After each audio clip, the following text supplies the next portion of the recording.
হোসেন, আমার বাড়ি রাজধানী ঢাকা। বন্ধুরা, আমি আমার জীবনের এই গল্পটা শুরু করার শুরুতেই আপনাদেরকে আমার পরিবারের বিষয়ে জানিয়ে রাখি। আমার পরিবারে আমি আছি, আমার বাবা আছে, মা আছে, রয়েছে আমার দাদিমণি সহ আমার বড় একটা বোন। আমরা টোটাল এক ভাই এক বোন। আমাদের পরিবারটা রাজধানী ঢাকার এক উচ্চবিত্ত পরিবার। আমার বাবা পেশায় একজন শিক্ষক। আমার বাবা একটা বেসরকারি বিশ্ববিদ্যালয়ের প্রফেসর। আমার জীবনের গল্পটা একটু ব্যতিক্রম ধর্মী। ছোটবেলা থেকে আমি অনেকটা দুঃখে কষ্টে আমার জীবন কাটাচ্ছি। হয়তো আপনি মনে করবেন, আমি যদি বিত্তশালী পরিবারের সন্তান হয়ে থাকি, আমার বাবার যদি অগাধ টাকা পয়সা থেকে থাকে, এবং আপনি এটাও জেনে রাখেন যে আমরা যে বাড়িতে থাকি ওই বাড়িটা 6 তলা নির্মিত একটা বাড়ি, এবং ওই বাড়ির মালিকও কিন্তু আমার বাবা নিজে। আমরা বাড়ির ভাড়াও কিন্তু প্রায় অনেক টাকাই পাই। এতটা বিত্তশালী পরিবারের সন্তান হওয়ার পরেও আমার জীবনটা সমাজের 8-10টা ছেলের মতো নয়। আমার জীবনটা অনেক দুঃখ, কষ্ট আর যন্ত্রণার মাঝে কাটে। আমি আমার পড়াশোনার জীবনেও যথেষ্ট পরিমাণের সাকসেস নিয়ে আসি। আমি অনেক মেধাবী একটা ছাত্র ছিলাম। এরপরেও জীবন দশায় চোখের পানি ফেলতে ফেলতে আমার জীবন কাটে। তার কারণ হচ্ছে, আপনাদের সবাই মাথার মধ্যে চুল থাকে। একটা মানুষের সৌন্দর্য ফুটে ওঠে তার মাথার চুলে। যার মাথার চুল নেই তার মাথায় কোনো সৌন্দর্য নাই। আপনি শুনলে অবাক হয়ে যাবেন যে ছোটবেলা থেকে, জন্মের পর থেকে আমার মাথায় কখনো চুল ওঠেনি। আমি জন্মের পরে টাকলা হয়ে যেভাবে জন্মেছি, এবং এরপরে আমার এই বয়স পর্যন্ত আমার মাথায় কখনো চুল ওঠেনি। আমি যখন এসএসসি পরীক্ষা দিয়ে আমার এসএসসি রেজাল্ট অত্যন্ত ভালো হয়, এবং এসএসসি রেজাল্ট ভালো হওয়ার পরে আমি যখন কলেজে ভর্তি হই, এবং কলেজে ভর্তি হওয়ার পরে সবাই আমাকে টাকলা তৌসিফ বলে ডাকতো।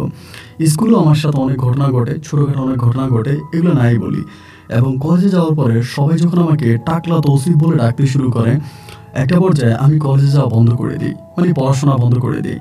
আমার আব্বা আমাকে বলে যে, তুই আমার একমাত্র সন্তান, আমার অনেক স্বপ্ন আছে, তুই মানুষের মতো মানুষ হবি, ঠিকমতো পড়াশোনা করবি, এবং তোকে দিয়ে আমি সমাজের কাছে মাথা উঁচু করে একদিন দাঁড়াবো। তুই যদি এরকমটা করিস তাহলে কিভাবে হবে, তোর পড়াশোনা করতেই হবে। আমি আমার আব্বাকে সাফ জানিয়ে দিলাম, যতক্ষণ না আমার মাথায় চুল গজাবে ঠিক ততক্ষণ পর্যন্ত আমি আর কলেজে যাব না। এই টাকলা তৌসিফ কথাটা শুনতে আমার আর ভালো লাগে না। আব্বা আমার সহ্য হয় না। আমার বন্ধুরা সুইংগাম খাওয়ার পরে সেই সুইংগামটা মুখ থেকে এনে আমার মাথার মধ্যে লাগিয়ে দেয়। একদম ছোটোবেলা থেকে এই জিনিসটার সাথে আমি অভ্যস্ত। আমার এটা আর ভালো লাগে না। আমার কাছে মনে হয় যে আমার এই কষ্টের বোঝাটা অনেক ভারী হয়ে গেছে। আমি এটা নিয়ে আর সামনে এগোতে পারবো না। হয় আমার মাথায় চুল গজাবে, আর না হয় আমি বাসায় বসে থাকবো। এরকম করে দীর্ঘদিন কেটে গেল। ইতিমধ্যে কিন্তু আমার পরিবার আমাকে অনেক জায়গায় অনেক ডাক্তার দেখিয়েছে, অনেক ডাক্তার দেখিয়েছে, কিন্তু এতেও কোনো কাজ হয়নি। কত তেল, এরপরে কত পানি পড়া, তাবিজ পড়া, এইটা ওইটা কত কিছুই না আমার পরিবার আমার জন্য করেছে, কিন্তু কোনোভাবে কোনো কিছু কাজ হয়নি।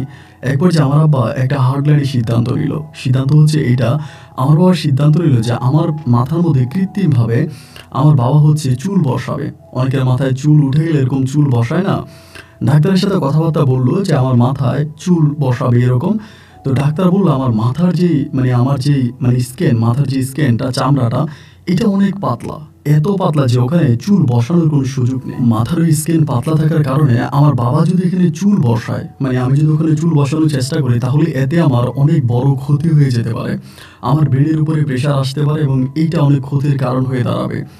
আবার যে বন্ধুগুলো ছিল তারা অনেকেই আমাকে আব্বুকে নিষেধ করে যে, তৌসিফকে এটা করাইস না, এটা করাইলে ওর মাথার যে অবস্থা, এতে অনেক সমস্যা দেখা দিবে। যার জন্য বিদেশে নিয়েও আমার মাথায় চুল স্থানান্তর করা গেল না।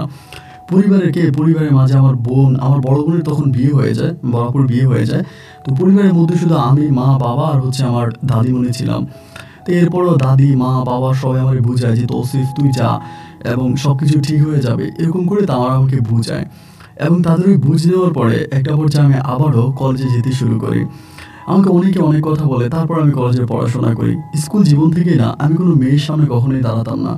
কোনো মেয়ে যদি আমার সাথে কথা বলতে যেত, আমি 24 ঘন্টা মাথায় ক্যাপ পরে রাখতাম। আমার সমস্যা হচ্ছে, মাথায় যখন আমি ক্যাপ পরে রাখতাম আমার মাথা প্রচণ্ড ব্যথা করতো। একে তো মাথায় চুল ছিল না, তার উপরে মাথা কোনোভাবে আমি ঢেকে থাকতে পারতাম না। আমি যদি মসজিদে টুপি পরেও যাইতাম, টুপিটা খোলার পরে আমার মাথাটা প্রচণ্ড লাল হয়ে যেত, একদম লাল হয়ে যেত। মনে হয় যে এখানে কে মারছে, ঘুষাইছে, এমন একটা অবস্থা। এক পর্যায়ে দেখা গেল যে আমি কোনো মেয়েদের সাথে কথা বলি না, কোনো মেয়েদের সামনে যাই না। সবসময় মেয়েদেরকে দেখলে আমি একটু আড়ালে থাকি এবং ওরা না আমাকে টাকলু বলে ফেলে বা কোনো একটা খোঁটা দিয়ে ফেলে। আর আমিও মোটামুটি আমার স্বাস্থ্য একটু ভালো ছিল তো, একে তো স্বাস্থ্য ভালো, তার উপরে মাথার চুল নাই। অনেকে আমাকে চাচ্চু বলে, এটা বলো ওইটা বলে, মানে যে যার মতো করে পারতেছে ওভাবেই আমাকে পচাচ্ছে, ওভাবে আমাকে অপমান করতেছে।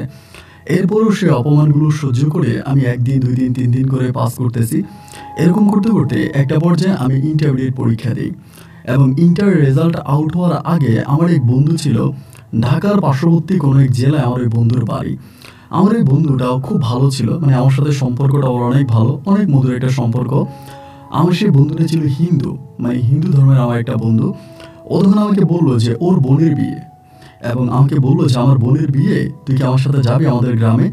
তো এখন হিন্দু বিয়েটা অনেক মজার হয়। আমি অনেক সময় মুভিতে, বিশেষ করে হিন্দি যে সিরিয়ালগুলো হয় ওগুলোতে হিন্দু বিয়ে দেখতাম।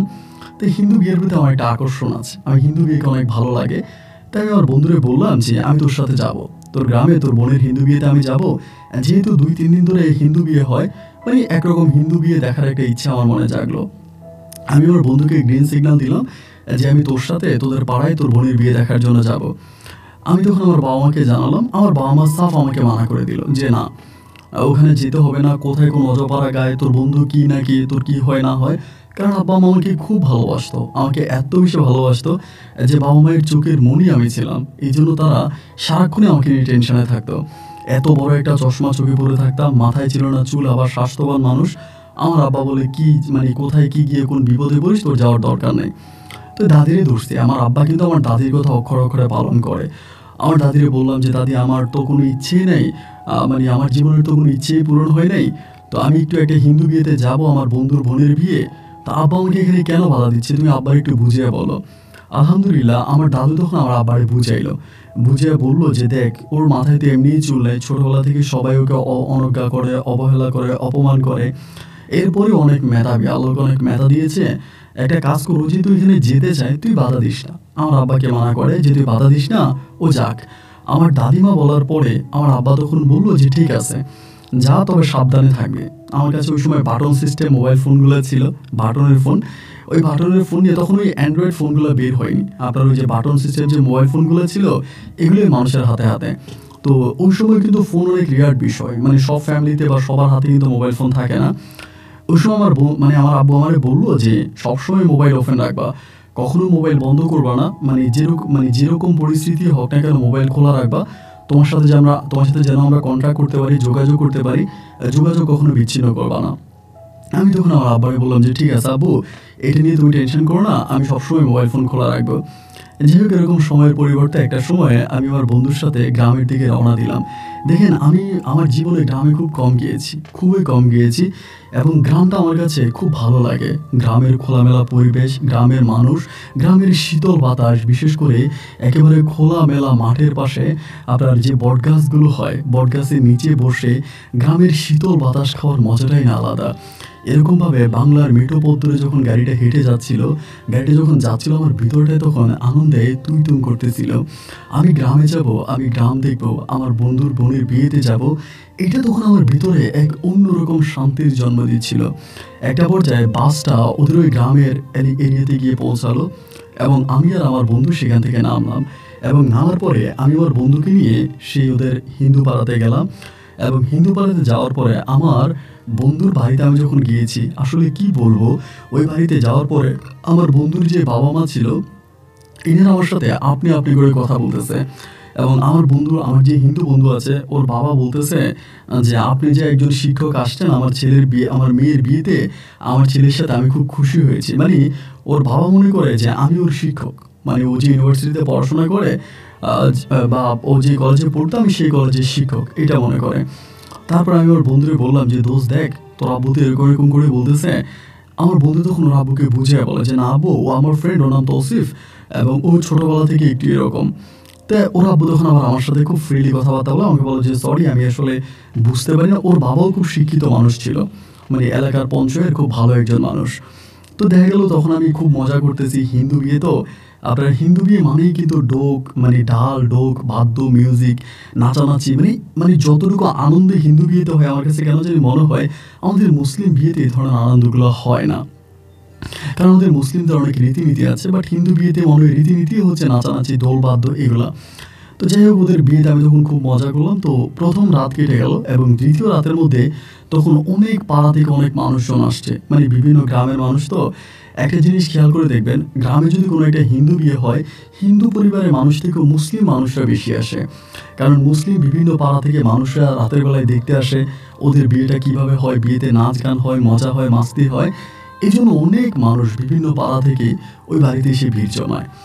যাই হোক, একটা পর্যায়ে আমি তখন তৃতীয় দিনের মতো এখানে বসে আছি, মানে ওই বিয়ের অনুষ্ঠান দেখতেছি। এরকম করতে করতে আমার বন্ধুর যে ছোট বোন, আমার বন্ধুর ছোট বোনের সাথে একটা মেয়ে এসে কথা বলতেছে এবং মেয়েটা বোরকা পরিহিত অবস্থায় ছিল, মানে বোরকা পরা ছিল, মুখটা খোলা, এবং আমার বন্ধুর বোনের সাথে খুব ক্লোজ হয়ে কথা বলতেছে। আমি এটা দেখলাম যে মেয়ের বিয়ে এর সাথে। পরে এই মেয়েটা তখন দেখলাম যে অনেকক্ষণ এখানে ঘোরাফেরা করলো, এদিকে গেল সেদিকে গেল, মোটামুটি অনেকক্ষণ ঘোরাফেরা করলো এবং করার পরে রাত্রেবেলা মেয়েটাকে আমি আর দেখতে পাচ্ছি না। আমার জীবনে এই মনে হয় প্রথম কোনো একটা মেয়ের দিকে আমার নজর গিয়েছে। আমি তো কখনোই কোনো মেয়ের সাথে কথা বলতাম না। যখন কলেজে পড়তাম, স্কুলে পড়তাম, মেয়েদেরকে দেখলে আমি 10 হাত দূরে থাকতাম, কারণ মেয়েদেরকে খুব ভয় পাই যে এদের সাথে কথাবার্তা বলে কি হয় না হয়, মানে আমার ভিতরে অনেকটা ভয় কাজ করে। আমি এই জন্য মেয়েদের কাছ থেকে একটু দূরে থাকতাম। তো এই মেয়েটাকে দেখে না কেন যেন আমার ভিতরে একটা ভালো লাগা কাজ করতে শুরু করে। গভীর রাতের অন্ধকারে মেয়েটা হঠাৎ হারিয়ে যায়, আমার মেয়েটাকে আমি আর দেখি না। এবং না দেখার পরে আমার বন্ধুর সাথে তখন আমি ঘুমাইতে গেলাম। পরে আমি বন্ধুরে বললাম যে দোস্ত, একটা কথা বলি। বলে বল। আমি বললাম আজকে তোর বোনের সাথে এরকম লম্বা করে, মানে ফর্সা একটা মেয়ে তোর বোনের সাথে কথাবার্তা বললো বোরকা পরিহিত অবস্থায়। আচ্ছা, তোদের হিন্দু ধর্মে কি বোরকা পড়ে? ও তখন আমাকে বলেছে না, আমাদের হিন্দু ধর্মে তো বোরকা পড়ে না। আমি বললাম তাহলে কি মেয়েটা মুসলিম ছিল? বলে তুই কার কথা বলতেছিস? মুসলিম তো অনেক মেয়েরাই আসছে, অনেক মেয়েরাই তো এখানে আসছে, অনেক মেয়েরাই তো দুষ্টমি করছে আমার বোনের সাথে। কারণ আমার বোনের মানে যত বান্ধবী আছে সব মেয়েরাই হিন্দু, মানে হিন্দু মেয়েদের সাথে আমার বোনের মানে সম্পর্ক অনেক ভালো। সরি, মুসলিম, সব মেয়েরাই মুসলিম, মুসলিম মেয়েদের সাথে আমার বোনের বেশি মিশতো। তখন আমি বললাম যে মেয়েটার মুখের বর্ণনা দিলাম যে এরকম এরকম। আমার বন্ধু বলে, দেখ আমাদের পাড়ায়, মানে আমাদের যে মুসলিম পাড়া আছে বা হিন্দু পাড়া আছে, তার মধ্যে সবচেয়ে সুন্দর মেয়ে হচ্ছে শিখা, এবং তুই যার বর্ণনা দিচ্ছিস সে মনে হয় শিখা হবে। তো এটা বলে, এবং আমরা তো ঘুমাইতে গেলাম দিনের বেলা, কারণ সারা রাতে তো হচ্ছে মজা মাস্তি হলো। এবার আমার বন্ধু তখন একজনের ডাক দিল, একটা হিন্দু মেয়ের ডাক দিল, ডাক দিয়ে বলতেছে কি রে, কালকে রাত্রে কি শিখে আসছিল? ওই মেয়েটা বলে হ্যাঁ আসছিল। তো তো বলে শিখে কি বোরকা পরে আসছিল? ওই মেয়েটা বলে হ্যাঁ, শিখাবো বোরকা পরে আসছে। এটা বলার পর আমার বন্ধু তখন আমাকে বলতেছে তৌসিফ, এটা হচ্ছে শিখা, এটা একটা মুসলিম পাড়ার মেয়ে, ওর বাবা প্রাক্তন মেম্বার, আগে মেম্বার ছিল, এরকম প্রাক্তন মেম্বার, এবং ও আমাদের পাশের পাড়ার মেয়ে। কেন, তোর কিছু বলেছে? আমি বললাম না, আমার কিছু বলে নাই, কিন্তু কেন জানি মেয়েটা আমার খুব ভালো লেগেছে বন্ধু। এইটা বলার পর আমার বন্ধু তখন খাট থেকে লাফ দিয়ে বসে গেল, বসে বলতে স্যার তৌসিফ তুই কী বলিস? আমি তখন চশমাটা চোখ থেকে খুলে আমার কাপড় দিয়ে পরিষ্কার করে আবার চোখে দিয়ে বললাম, হ্যাঁ রে বন্ধু, এই মেয়েটার আমার বড্ড ভালো লেগেছে। আমার বন্ধু বলে, দেখ জীবনে এই প্রথম তোর সাথে আমার বন্ধুত্ব, আজকে বহু বছর, এই প্রথম তোর মুখে কাউকে ভালো লাগতে শুনেছিলাম। তোর ভিতর যে ভালো লাগার মতো একটা মন আছে, আমি তো সেটাই ভুলে গিয়েছিলাম। তুই যে কাউকে ভালোবাসতে পারিস এটি তো আমার জানা ছিল না। আমার বন্ধু তখন আমাকে বলে, এই মেয়েটাকে ভালো লাগে, তার সাথে প্রেম করবি? আমি তখন বললাম, দোস্ত তুই তো দেখিস আমার শরীরের অবস্থা, আমার মতো ছেলের সাথে কেউ কোনোদিন প্রেম করবে? আমার বন্ধু বলে, আরে প্রেম তো হয় মন থেকে, শরীর থেকে নয়। আমি বললাম, আমার মাথায় চুল নেই, তারপরে আমি এত মোটা এক চশমা পরে থাকি, শরীরে আমার চর্বিতে ভরা, আমার মতো একটা ছেলেরে কি কোনো মেয়ে ভালোবাসতে পারে? আমার বন্ধু তখন বলে, দেখ তুই এরকম করে বলিস না, এই মেয়েটা অনেক ভালো, মেয়েটা দেখতে শুনতেও ভালো, এবং আমাদের পাড়াতে মেয়েটা অনেক ভদ্র আছে। আমি চেষ্টা করবো মেয়ের সাথে তোর সম্পর্ক করাই দেওয়ার জন্য। আমার বোনের বিয়েটা শেষ হোক, বোনের বিয়ে শেষ হলে পরে তুই থাকিস, আমি এই মেয়ের সাথে তোর কথা বলাই দিব। আমি তখন আমার বন্ধুরে বললাম, যদি এই মেয়েটাকে আমি পাই, তবে আল্লাহর কাছে দুনিয়াতে আর কিছুই চাই না। এরকম একটা মেয়ে যদি আমার বউ হয়, আমার সারা জীবনের স্বপ্ন সাধন হবে।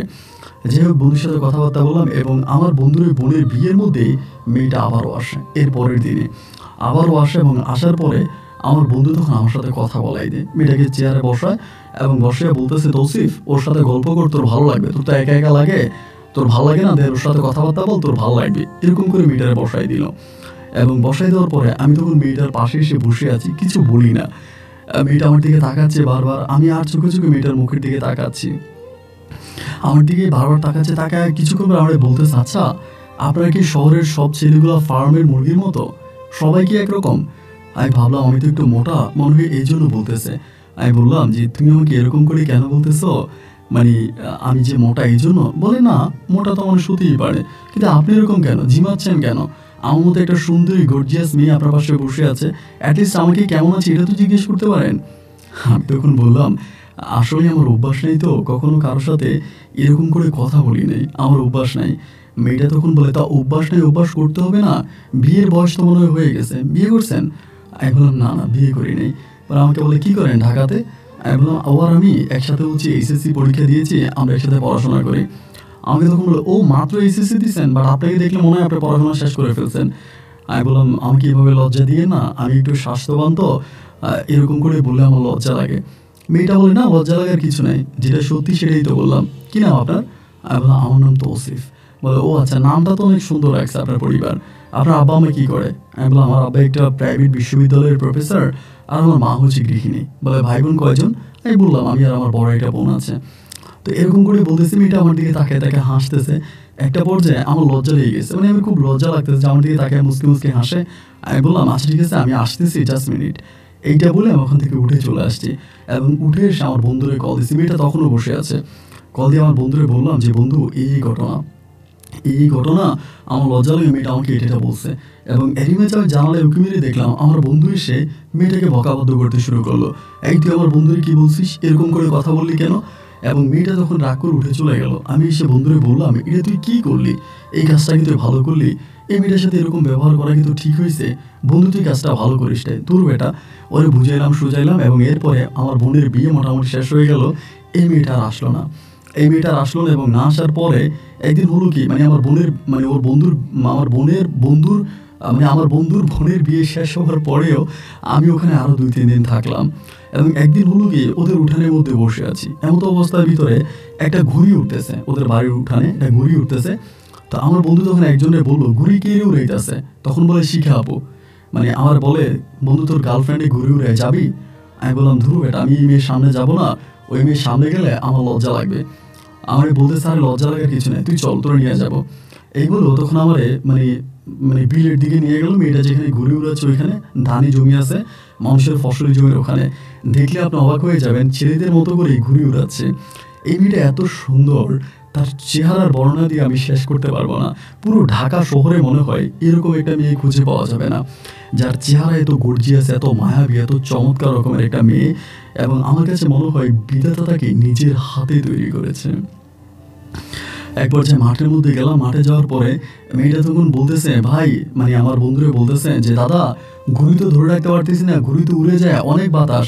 আপনার বন্ধুটার এদিকে দেন, আপনার বন্ধুর কোমরের মধ্যে সুতাটা বাঁধি, তাহলে আর ঘুড়ি যাবে না নিশ্চিত। ঘুড়ি তো আমাকে নিয়ে চলে যাচ্ছে, অনেক বাতাস।"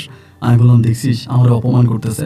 আমার বন্ধু বলে, "আজকে হয় মেয়ের সাথে তোর কিছু একটা হবে, নাইলে তুই এদিকে যেতে পারবি না, তুই মেয়ের সাথে কথা বলবি, যা।" আমার ধাক্কায় মেয়ের কাছে পাঠাইলো। পাঠানোর পরে আমি বললাম, "তাহলে কি আমি সুতাটা ধরবো?" মেয়ে বলে, "হ্যাঁ, আপনি ধরলে তো ভালোই হয়।" আমি তখন সুতাটা ধরে দাঁড়িয়ে আছি এবং মেয়েটা আমাকে বলে, "একটা কাজ করেন, একটু সরে দাঁড়ান। একটা জায়গায় এতক্ষণ ধরে দাঁড়িয়ে আছেন, মাটি তো ফেটে নিচের দিকে ডুবে যাবেন।"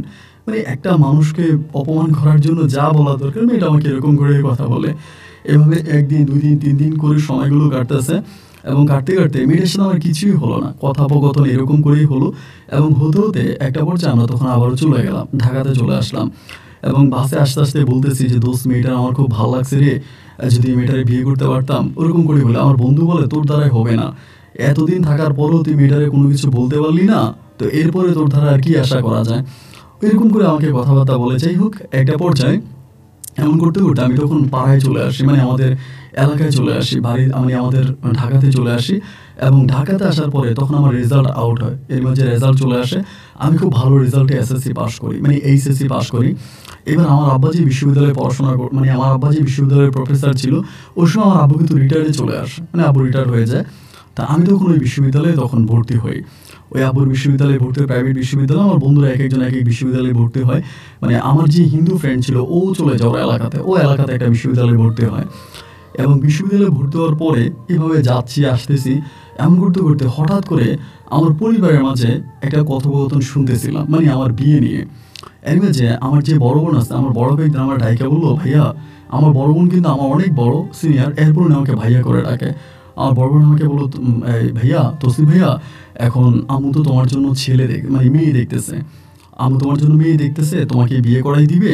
আম্মু নাকি সারাদিন বাসায় একা একা থাকে, আমার ভালো লাগে না, আম্মুর অনেক মন খারাপ লাগে, এখন আম্মু বলতেছে যে তোমার বিয়ে করাই দিবে। এবং আম্মু যদি তোমাকে বিয়ে করাই দেয় তাহলে আম্মুর গল্প করার মতো একটা মানুষ হলো, ইভেন আম্মুর সময়টা অনেক ভালো কাটবে, একটা গল্প করার মানুষ পাবে। এই জন্য আম্মু চাচ্ছে কি তোমাকে বিয়ে করাই দেওয়ার জন্য। আমি তখন বললাম যে আচ্ছা ঠিক আছে, বিয়ে করাই দিলে কি আর করা, বিয়ে করে ফেলবো, এরকম করেই বললাম। এবং এমন করতে করতে আমার বাবা মা তখন আমার জন্য মেয়ে খুঁজতে শুরু করে। ইতিমধ্যে আমাকে 2-3টা মেয়েও দেখায়। আমার কিন্তু অতটা বয়স হয় নাই, মাত্র ইন্টারমিডিয়েট থেকে আপনার অনার্সে ভর্তি হয়েছিলাম এই সময়। আমার আব্বা আমাকে মেয়ে দেখায়, আমি মেয়ে দেখতে গেলে আমার মেয়ে পছন্দ হয় না। মানে আমি যে মেয়েকেই দেখি, বাট আমার চোখের সামনে শুধু বারবার ওই শিখা মেয়েটাকে ভাসতে থাকে। মানে যে মেয়ের দিকে তাকাই, মানে শিখারাই খুঁজতে থাকি, যে শিখার মতো চোখ আছে কিনা, শিখার মতো লম্বা কিনা, এবং শিখার মতো মায়াবী চেহারা কিনা, এই জিনিসগুলো খুঁজতে থাকি। তো আমি কোনো মেয়ের মাঝে না শিখারে খুঁজে পাই না।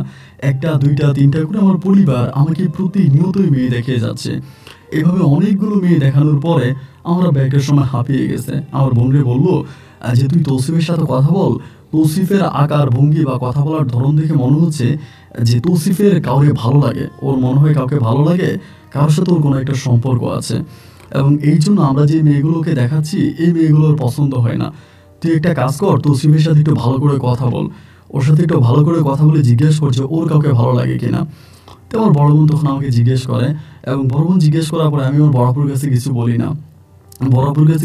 না, বলি যে না আমার ভালো লাগে নাই, কারোর সাথে আমার প্রেম নেই। সত্যি কথা বলতে আমার তো কারোর সাথে প্রেমই নেই।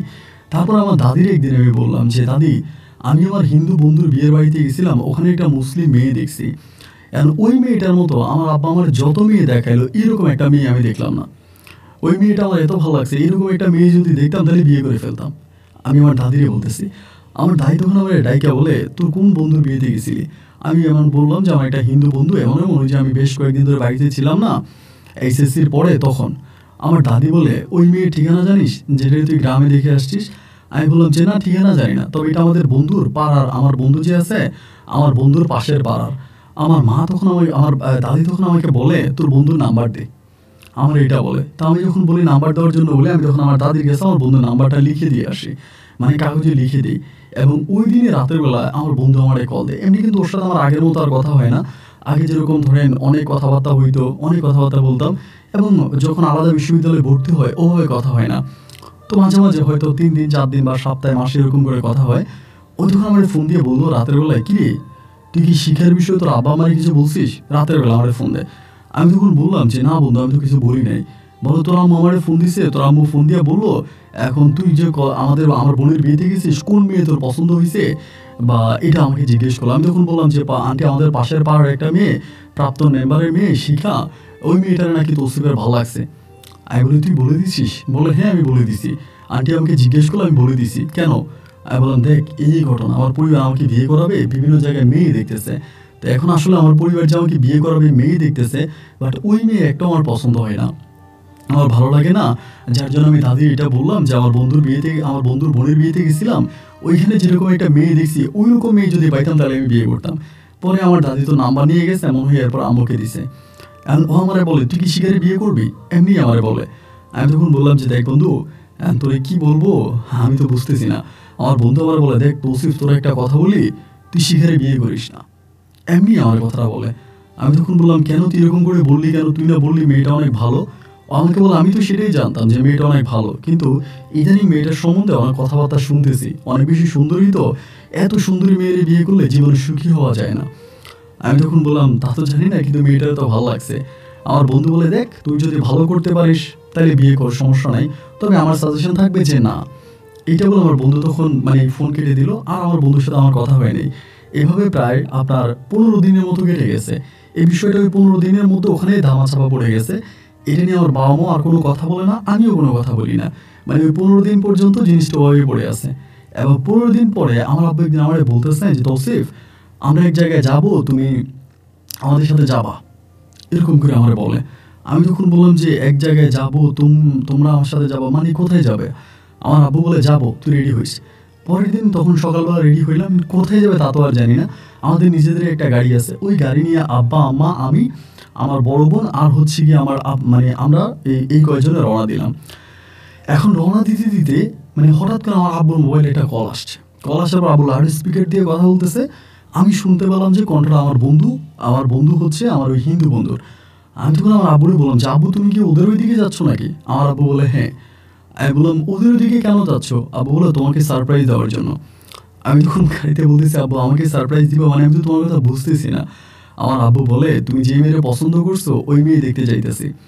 মানে আমি তখন এত লজ্জা পাইছি আমার আব্বুর কাছে, মানে আমি তো আব্বুকে অন্যরকম রেসপেক্ট করতাম, আব্বুর সাথে অতটা ফ্রি ছিলাম না যে সব বিষয় আব্বুর সাথে শেয়ার করতে পারতাম না, মানে একরকম লজ্জা পাইছি। এরপরও গাড়িতে বসে আছে এবং একটা পর্যায়ে ওই জেলা শহরে আমাদের গাড়িটা যাওয়ার পরে আমার বন্ধু তখন গাড়িতে উঠলো। উঠার পর আমি আর ওর সাথে কথা বলি না এবং ডিরেক্টলি হচ্ছে তখন ওই পাড়ায় চলে গেছি, মানে মেয়েদের পাড়ায়। এবং যাওয়ার পরে গাড়ি থেকে নামার পরে দেখলাম যে মেয়ের পরিবারে মানে আমাদের জন্য খাওয়া দাওয়ার বিশাল আয়োজন করছে এবং অনেক মানে আপনার হাঁস জবাই এইটা করে মানে মোটামুটি গ্রামীণভাবে অনেক আয়োজন। মেয়ের বাবার অনেক মানে বিল্ডিং দেখলাম মোটামুটি গ্রামের মধ্যে ভালো অবস্থানে আছে। পরে খাওয়া দাওয়া করলাম, খাওয়া দাওয়া করার পরে মেয়ের বাবা বলতেছে, আমার আব্বু বলতেছে যে আমরা এবার মেয়েটা দেখে ফেলি, কারণ আমরা তো আবার ঢাকায় ব্যাক করবো। পরে মেয়ে দেখালো, মেয়েরও রেডি করে আনলো, ওই তো এমনি সুন্দরী, আরও সাজানোর পরে মনে হচ্ছে একটা গোলাপের মাথায় ঘোমটা দিয়ে আমার সামনে নিয়ে আসছে, এরকম মনে হচ্ছিল, এত সুন্দর লাগতেছে। আমি মেয়েটার দিকে তাকায় আছি। পরে আমার আব্বা বলে কি পছন্দ হয়েছে? আমি বললাম ও তো আমার আগ থেকেই পছন্দ। এবার এরকম করে আমার আব্বা তখন মেয়ের পরিবারে বললো যে আপনারা কবে যাবেন? আমরা চলে যাচ্ছি, আমাকে ফোনের মাধ্যমে জানাই দিয়ে যে আপনারা কবে যাবেন এবং আপনারা যেদিন যাবেন ওদিন আমরা বিয়ের দিন তারিখ ঠিক করে ফেলবো। আমরা যাবো, আপনারা যেদিন যাবেন ওইখানে বিয়ের দিন তারিখ ঠিক করবো। এই কথা বলার পরে আমি তো তখন খুশিতে টুইটম্বর, আলহামদুলিল্লাহ আমি যারা পছন্দ করতেছি বা পছন্দ করি তার সাথে আমার বিয়ে ঠিক হইতেছে, এর থেকেও খুশির সংবাদ আমার আর কিছু হতে পারে না।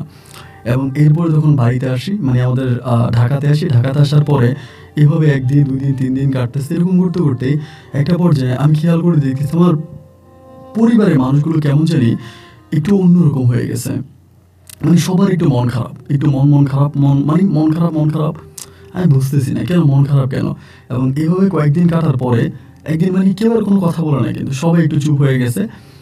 একটা দিন মানে কয়েকদিন পর আমি দাদিকে বললাম কি ব্যাপার দাদি, আমার ওই দিন নিয়ে গেল গ্রামের মধ্যে মেয়ে দেখানোর জন্য, মেয়েও দেখলাম, কথাবার্তাও হলো, মেয়েও আমার পছন্দ হইলো, এবং এরপরে মেয়ের পরিবারে আসার কথা, মেয়ের পরিবার কবে আসবে? আমার দাদি বলে মেয়ের পরিবার আসবে না। আমি বললাম কি বলো দাদি, মেয়ের পরিবার আসবে না মানে? কেন মেয়ের পরিবার আসবে না? আমি তো মেয়ের সাথে কথাবার্তা বলে ওখানে সব কিছু ঠিকঠাক করে আসলাম, মেয়ের পরিবার আসবে। আমার আব্বাকে বললো ওরা কবে যাবে, ফোন দিয়ে জানাবে। আমার দাদি বলে হ্যাঁ তারা ফোন করেছিল, তারা ফোন করে বলেছে তাদের মেয়ে রাজি না। আমি বললাম মেয়ে রাজি না, কেন রাজি না? আমার দাদি বলে নাতি রে তুই বললি তুই কষ্ট পাবি, আমি নাই বলি। আমি বললাম না দাদি তুমি বলো, আমি কষ্ট পাবো না, মানে আমার কাছে বল কি হয়েছে। আমার দাদি তখন বলে মেয়ে তোরে দেখে পছন্দ করে নাই।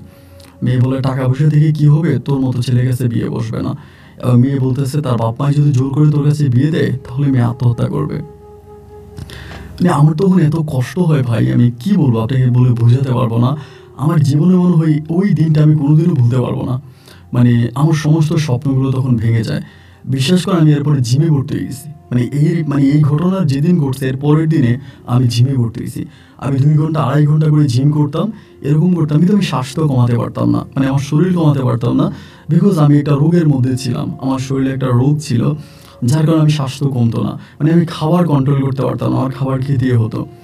এরকমভাবে সময়টা কাটতে কাটতে একটা পর্যায়ে আমার পরিবার তখন সিদ্ধান্ত নিল তারা আমাকে উন্নতির বিয়ে করাই দিবে, আমাকে উন্নতির বিয়ে করাবে। এরকম করে তারা তখন মেয়ে খুঁজতেছে।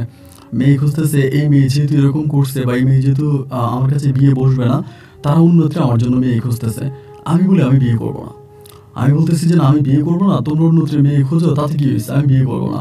আমার এই মেয়েকে যেহেতু বিয়ে করতে চাইছি, ওর যেহেতু বিয়ে হয় না, আমি বিয়ে করবো না। মানে আমি আর বিয়ে করি নাই, এবং বিয়ে না করে আমার পরিবার আমাকে চেষ্টা করেছে বিয়ে করানোর জন্য, কিন্তু আমি করি নাই। ঠিক তার 3 মাস পরে এই মেয়ের পরিবার যখন প্রত্যাখ্যান করে দিল, তার 3 মাস পরে একদিন হঠাৎ করে আমার এই নাম্বারে একটা আননোন নাম্বার থেকে কল আসে। আমি কলটা রিসিভ করার পরে আমাকে বলতেছে যে ভালো আছেন। যখন ভালো আছেন কথাটা বললো, আমাকে তো সচরাচর কখনো মেয়েরা কল দেয় না, মানে কোনো মেয়ে তো আমাকে কল দেয় না। এটা কি আমাকে কল দিল? আমার কোনো ক্লাসমেট মেয়েও, কিন্তু আমার কোনো মেয়ে ফ্রেন্ড নাই। এমনি মেয়ে ক্লাসমেট আছে কিন্তু কোনো মেয়ে বান্ধবী নাই যে আমার নাম্বারে কল দিতে পারে। পরে আমি বললাম আপনি কে? বলে আমি শিখা। যখন শিখে কথাটা বললো ভাই, মনে হয় বুকের মধ্যে আগুন জ্বলে গেছে। আমি বললাম, আপনি আমার নাম্বার কোথায় পেয়েছেন? আমার নাম্বার তো আপনার পাওয়ার কথা না। বলে, দাদার কাছ থেকে নিছি। আমি বললাম, আমার বন্ধুর কাছ থেকে? বলে, হ্যাঁ। তো আমি বললাম, কেন ফোন করেছেন? অপমান করার জন্য? বলে, না, অপমান করার জন্য ফোন করি নাই, ফোন দিয়েছি একটা কথা বলার জন্য। আমি বললাম, ঠিক আছে, কি বলবেন বলেন। তো মেয়েটা আমাকে বলতেছে, ভাই আমি সরি। আমি তখন বললাম, সরি? সরি কেন? বলছে, না আসলে আপনি কি এইভাবে আপনার পরিবারকে অপমান করা, আপনাকে অপমান করা, আমার এটা ঠিক হয়নি, আমার এটা ভালো হয়নি। আল্লাহ তো সবাইকে তার মতো করেই সৃষ্টি করেছে, মানে আল্লাহ তো সবাইকে আল্লাহ নিজ হাতে বানিয়েছে এবং আল্লাহ সবাইকে অনেক ভালোবাসে, তার প্রতিটা বান্দাকে। তো আল্লাহ আপনাকে যেরকম বানাইছে আপনি তো সেরকমই হয়েছেন, এবং কেন আমি আপনাকে এইভাবে অপমান করলাম, আমার নিজের কাছে অনেকটা গিল্টি ফিল হচ্ছে। আমি বললাম, আচ্ছা বাদ দেন, সমস্যা নাই, আমি যেমন আমার মতো ছেলে আপনার পছন্দ হয় নাই, এখন আর কি বলবেন? পরে বলে, আপনি কি বিয়ে করছেন?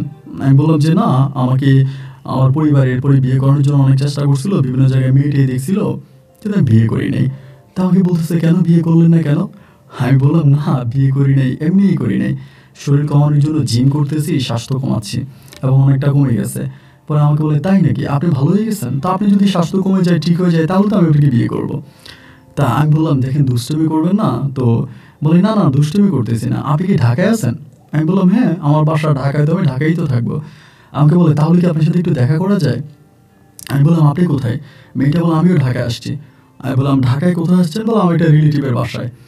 পরে আমি বললাম, রিলেটিভের বাসা কই? পরে বাসার ঠিকানা দিল, দেখলাম যেটা আমাদের বাসার মোটামুটি কাছাকাছি। পরে আমি বললাম, এটা তো আমাদের বাসার এরিয়ার মধ্যেই পড়ছে। বলে, তাহলে ভাই প্লিজ একটু দেখা করি, একটা রেস্টুরেন্টে একটু দেখা করি, চলেন। আমি তখন বললাম, ঠিক আছে করা যায়, কখন করবেন? বলে, রাত্রে 7টার দিকে। তো আমি বললাম, আপনি কি আমাদের এদিকে আসবেন নাকি আমি আপনাদের ওইদিকে যাবো? বলে, না ভাই আপনি আমাদের এদিকে আসেন। পরে একটা রেস্টুরেন্টের লোকেশন আমাকে দিল। আমাকে বলে, আপনি কিন্তু দাদারে জানাইয়েন না, মানে আপনি যে আমার সাথে দেখা করবেন এটা কিন্তু দাদাকেও বললেন না, আপনার পরিবারে কাউরিও বললেন না। আমি বললাম, আচ্ছা ঠিক আছে, বলবো না। এরপরে আমি মেয়েটাকে দেখা করার জন্য ওই রেস্টুরেন্টে যাই এবং সন্ধ্যা 7টার আগে আমি পৌঁছে যাই। এবং এরপরে মেয়েটা আসে এবং তার সাথে তার একটা বান্ধবী আসে। আসার পরে মেয়েটা বসে আমার দিকে তাকায় আছে এবং মানে এত সুন্দর লাগে মেয়েটার, ভাই একটা লাল জামা পরছে, মানে অসম্ভব রকমের সুন্দর লাগে। আমি এটা মুখের দিকে তাকিয়ে আছি। পরে আমাকে বলতেছে, আপনি ফোনে যা বলেছেন তা তো ঠিকই আছে, আপনার স্বাস্থ্য তো অনেক কমে গেছে, আপনি কিন্তু দেখলে চিনে যায় না, আপনি অনেক স্লিম হয়ে গেছেন। আমি বললাম, ও আচ্ছা বাদ দেন, ঠিক আছে। পরে অনেকক্ষণ কথাবার্তা বলে রেস্টুরেন্টে খাওয়া দাওয়া করলাম। ওর বান্ধবী ছিল, বান্ধবীর সাথে পরিচয় করাই দিল। এরপরে মেয়েটা চলে গেল ওখান থেকে। আমি রাত প্রায় 7:30 8টার দিকে তখন বাসায় চলে আসি। 8টা বলতে 8:30 বেজে যায়। বাসায় আসি, তারপর সবার সাথে গল্প টল্প করে ঘুমাতে যাই। রাত্রে আনুমানিক 12টার কাছাকাছি আমাকে এই মেয়েটা আবারও ফোন দেয়, মানে শিখা, এবং ফোন করে বলতেছে, কি করেন? আমি বললাম, কিছু করি না, বাসায় তো শোয়ার জন্য রেডি হচ্ছিলাম। পরে বলে, এখনই শুয়ে যাবেন? আমি বললাম, হ্যাঁ। বলে, প্রেম করেন না? আমি বললাম, না আমি তো প্রেম করি না। বলে, প্রেম করেন আমার সাথে? আমি বললাম, এটা কি বলতেছেন আপনি একটু পর পর? বলে, চলেন না একটু প্রেম করি, এরকম করেই বলে। আমি বললাম, দেখেন আপনি মনে হয় আমার সাথে দুষ্টুমি করতেছেন, এরকমটা আমার সাথে কইরেন না, আমি না অনেক ইমোশনাল আপনার প্রতি। বলে, না না না, একটু প্রেম করি, চলেন। এরকম করে মেয়েটা আমার সাথে অনেক দুষ্টুমি করে বলে, কি কিছু সিরিয়াস কথা বলি? আমি বললাম, হ্যাঁ বলে। এটা আমাকে বলে, আমার স্বপ্ন ছিল কি জানেন, আমি যাকে বিয়ে করব তার সাথে আমি আগে জুটিয়ে প্রেম করব, তার সাথে জুটিয়ে প্রেম করব, তারে পছন্দ করব, তারে ভালো লাগবে, তারে ভালোবাসবো এবং ভালোবাসা থেকে আমি বিয়ে করব। এইরকম একটা স্বপ্ন আমার ছিল। হুটহাট করে কোনো ছেলেকে বিয়ে করার মতো কোনো প্ল্যানিং আমার মাথায় ছিল না, যার জন্য আমি আপনার সাথে প্রেম করি, আপনি আমার সাথে প্রেম করবেন, যদি আমাদের দুজনের মন মানসিকতা একরকম হয়ে যায় তাহলে আমি আপনাকে বিয়ে করে ফেলবো। আমি তখন বললাম, দেখেন আমি জীবনে কখনো প্রেম করি নাই, আর প্রেম কিভাবে করে এটা আমি জানিও না। আমাকে বলা, আমি আপনাকে শিখিয়ে দিব কিভাবে প্রেম করতে হয়, আপনি শুধু আমার সাথে কথা বলবেন। এভাবে প্রায় প্রতিদিন রাতে মেয়েটা আমাকে ফোন দিত। আমি 2 ঘন্টা 3 ঘন্টা করে ওর সাথে কথা বলতাম এবং ও যথেষ্ট পরিমাণে দুষ্ট প্রকৃতির একটা মেয়ে ছিল, মানে অনেক দুষ্ট ছিল। এত দুষ্ট ছিল যা বলার মতো না, মানে এত দুষ্ট ছিল। তো দুষ্টুমি করতো, দুষ্টুমি করে করে আমার সাথে কথা বলতো, আমি ওর সাথে কথা বলতাম। মানে একরকম আমার কাছে মনে হয় আমি এই মেয়েটার প্রতি অনেক দুর্বল হয়ে যাই, মানে এতটাই দুর্বল হয়ে যায় মেয়েটার প্রতি, আমি আর কোনো কিছুই নিতে পারতেছিলাম না। মানে ও আমাকে ফোন না দিলে আমার কষ্ট হয়। এরকম করতে করতে মেয়েটা তখন আবার গ্রামে চলে যায়, ওদের গ্রামে চলে যায়।